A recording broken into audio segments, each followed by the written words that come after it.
Hey guys, my name's Caitlin, and today we're going to make this DIY book wreath. To get started, you're going to need an 8-inch and a 9-inch diameter cardboard circle, an old book, some scotch tape, a lot of scotch tape, some Mod Podge, grunge mixture, we'll get into that a little bit more later, some scissors, twine, also a foam brush, and a hot glue gun as well. Alright, so first step, I just took my 9-inch diameter cardboard circle and the twine. I punched 2 holes into it. I'm just tying a quick double knot here. That's just going to be the hanger so we can hang up our wreath when we're finished.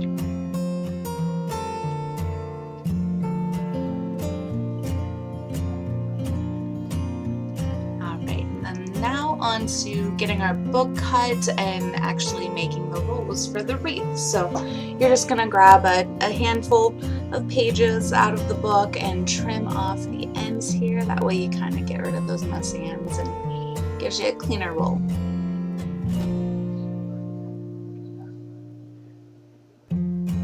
Once we get rid of that, we can move on to actually folding the rolls now.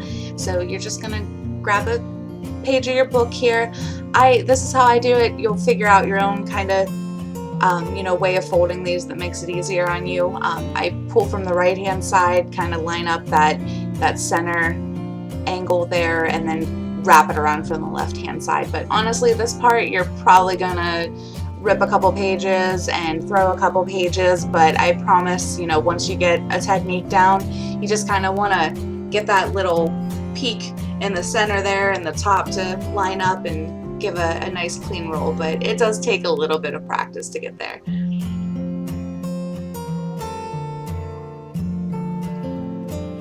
Alright, so I ended up with about 54 pages in this wreath.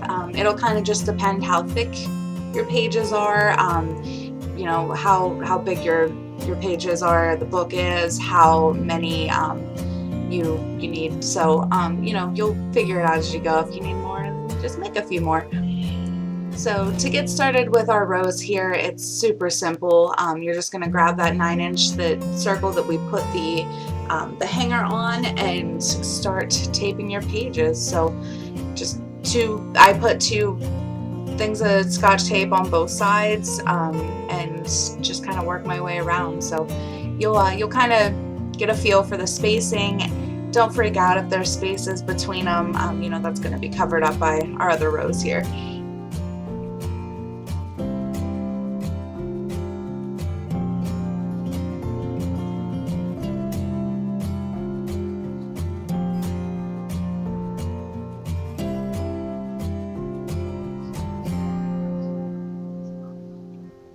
So that's first row done. Now second row is basically the same concept. You're just going to come in a little bit further, maybe like 1/2 inch to 1 inch further down. You'll kind of see like you just want the outside, the holes to kind of tear in towards the center. So you're just going to bring that second row down a little bit more and try to put it into the gaps from the first row.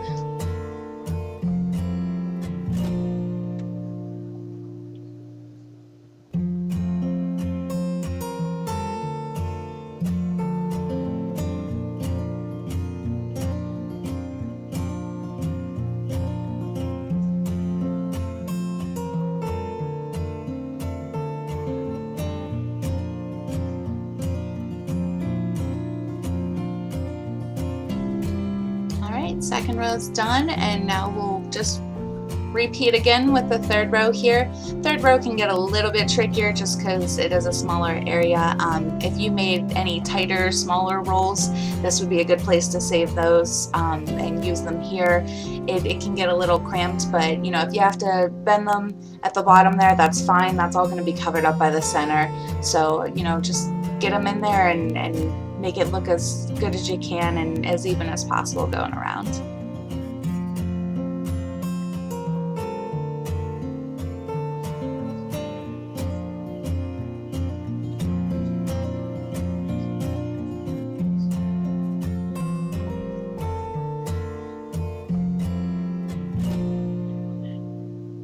Alright, so this is with all 3 rows on it. You can kind of see where the center is gonna fall into place there. So this is almost the finished product. So let's move on to the center now. Alright, so you're going to grab your 8-inch circle now. You can do a smaller one if you want. This was the size I went with, but yeah, you can definitely do a smaller one. You can do a lot of different centers for these, so get creative and do what makes you happy. So I just took my Mod Podge here and a foam brush, and you're just going to go ahead and do a nice thick quick layer on the top there. And you do want to move pretty quick because the Mod Podge needs to be wet whenever you're putting on the grunge mixture, and Mod Podge does tend to set up pretty fast, so just try to hurry and get a nice thick layer on there.